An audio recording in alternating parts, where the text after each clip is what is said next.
All right, Ronan MMA, welcome back to the channel. Now, Cory Sandhagen versus Umar Nurmagomedov is going to take place. Dude, I can't swear yet. We're 12 seconds into the video. Like and subscribe. I would greatly appreciate it. Let's get right into it. Cory Sandhagen is a bad motherfucker. Fuck it, dude. We're swearing in the first 30 seconds. I don't care. What a G. Yesterday, we gave all the praise to Ian Gary, and yeah, I apologize. I was exhausted. I said Derek Rodriguez. He's a baseball player. I fucked up. I meant Daniel, okay?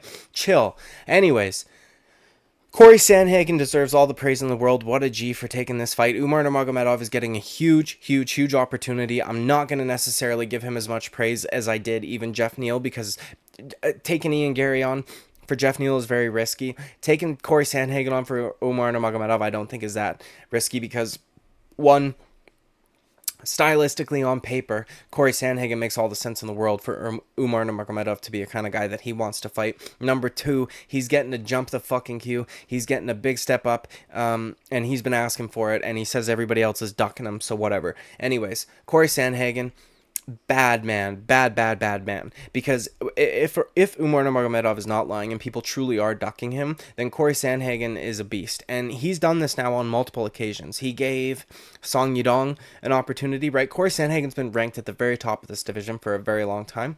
He gave Song Yadong an opportunity. He gave TJ Dillashaw the opportunity when he came back. He is now giving Umar Nurmagomedov an opportunity. Cory Sandhagen doesn't give a fuck about the number beside your name. He just wants to fight and make himself undeniable. It reminds me very much of Robert Whittaker in the middleweight division. Has a loss to the champion, right? Just like Robert Whittaker, Aljamain Sterling choked him out in less than a minute, so he's doing whatever he can to make it so that he is absolutely undeniable. And if Aljamain Sterling vacates 135 and goes up to 145 after the Sean O'Malley fight, then I am sure Cory Sandhagen will be fucking right there in that title picture. He's such a badass, dude. It is so G to me. There are so many guys who will not fuck with a guy that is ranked below them, and Cory Sandhagen just he does not care, and I really appreciate that, because one, we get to see a phenomenal fight.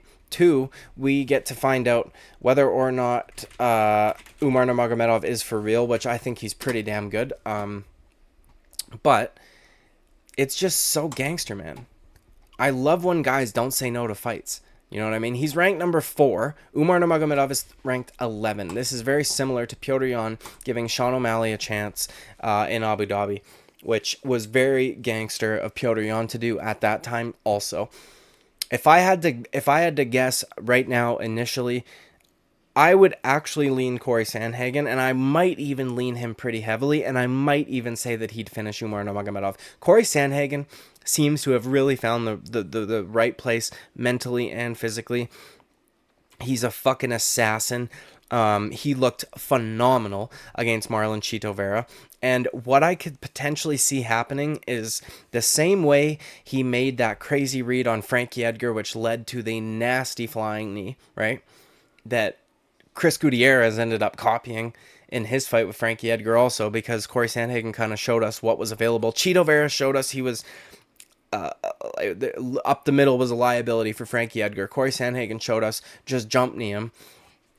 Chris Gutierrez went, okay, sure, and did it himself.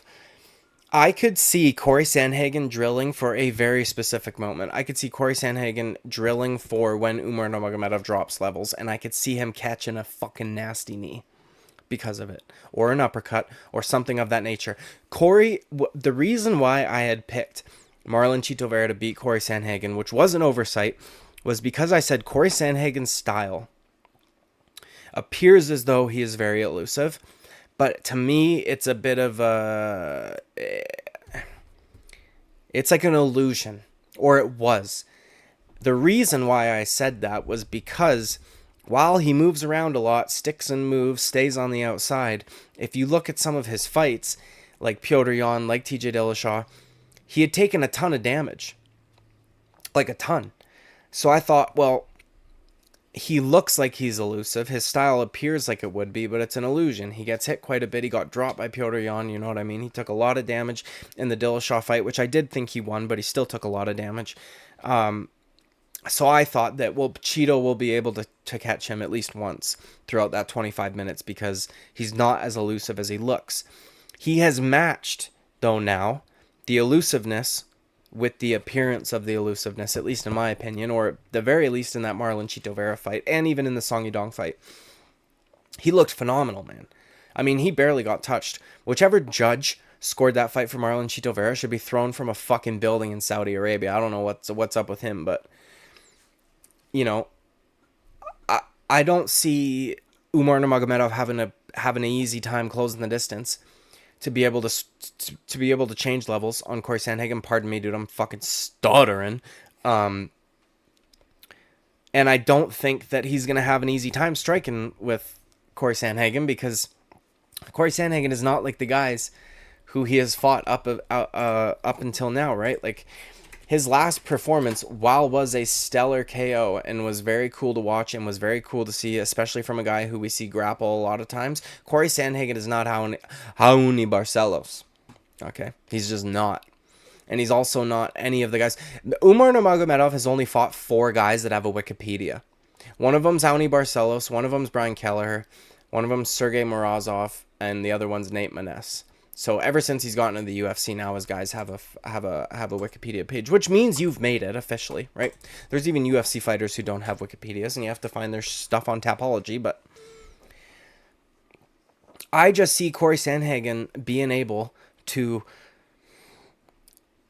I see Cory Sandhagen being able to deny Umar Nurmagomedov closing distance, to deny him changing levels. I see him having plenty of attacks up the middle that come from underneath that will dissuade Umar Nurmagomedov from wanting to shoot. And I think that if it's on the feet, Cory Sandhagen will pick him apart at range. Cory Sandhagen has some of the...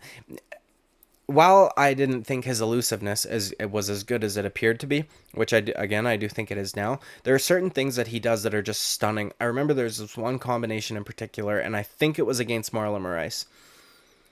He threw an inside leg kick that was slightly lazy from orthodox, and a little inside leg kick, little switch inside leg kick, and then because the switch happened, he from the same side threw a knee to the body, which was just brilliant. Like, very creative, very cool. And I tried it on the heavy bag as soon as I saw him do that, and it works because you're switching to throw the inside leg kick. You're already now your front foot slightly back. You can immediately transfer into the knee. It's an amazing combination in my opinion, and he just does shit like that all the time. And I just think this is a huge step up for Umar Nurmagomedov, and like the best guys he's beaten are like Brian Kelleher and fucking Raoni Barcelos.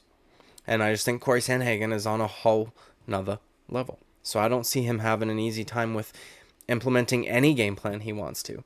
And while I do think he's very good, I don't think that he's top 3 in the world right now. Maybe in a couple of years, maybe in a year even. I think that for Umar, he's probably thinking this is gonna be a good matchup for him, because he probably thinks, well, Cory Sandhagen's tall, he's lanky, he's light in the ass, we've seen him get out grappled, you know what I mean? I'll be able to take him down and smash.